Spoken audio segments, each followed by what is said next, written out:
BC పెద్ద సంఖ్యలో పోటీ చేయాలని పొన్నం ప్రభాకర్ చెప్తా ఉంటూ 42% రిజర్వేషన్లతో రాజకీయంగా మరింత ఎదగాలని మంత్రి పొన్నం ఇది రేపు తెలుస్తుంది 8 తారీఖు కోర్టులో ఉన్నది కదా ఈ రిజర్వేషన్లు ఉంటాయా ఊడతాయా అన్నది. బీసీ రిజర్వేషన్లపై ఇచ్చిన జీవో మా చిత్తశుద్ధికి నిదర్శనం. హైకోర్టు తీర్పు ప్రకారమే లోకల్ బాడీ ఎలక్షన్స్ పై ముందుకెళ్తాం.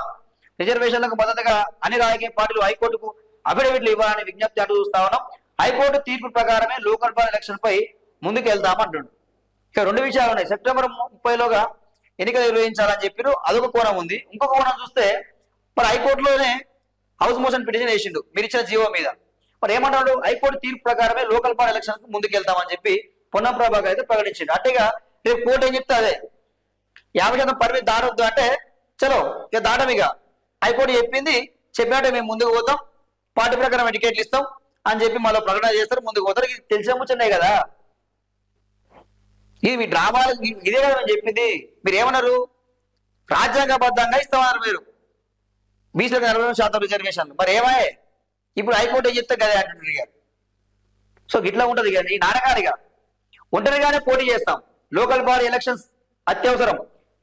బీజేపీ స్టేట్ చీఫ్ రామచంద్రరావు బీసీలకు 42% రిజర్వేషన్లపై జీవోను స్వాగతిస్తున్నాం.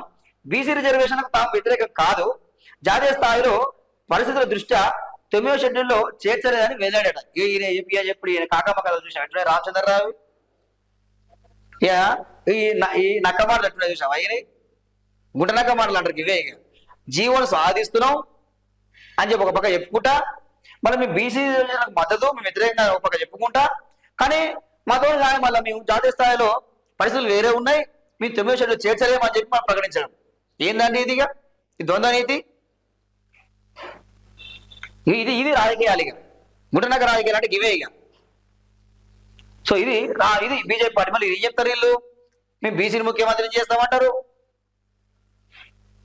బీసీ అధికారం రావాలని చెప్పి మాట్లాడతారు, కానీ బీసీలకు మాత్రం మీ చేతిలో అవకాశం ఉన్నా లేదు. ఇక్కడ పోనీ 9 షెడ్యూల్ చేర్చారు, ఇక్కడ జీవో ఇచ్చింది, ఒక గవర్నర్ దగ్గర పెండింగ్ లో ఉంది బిల్లు, మరి గవర్నర్తో అన్న మీరు సైన్ చేయించవచ్చు కదా.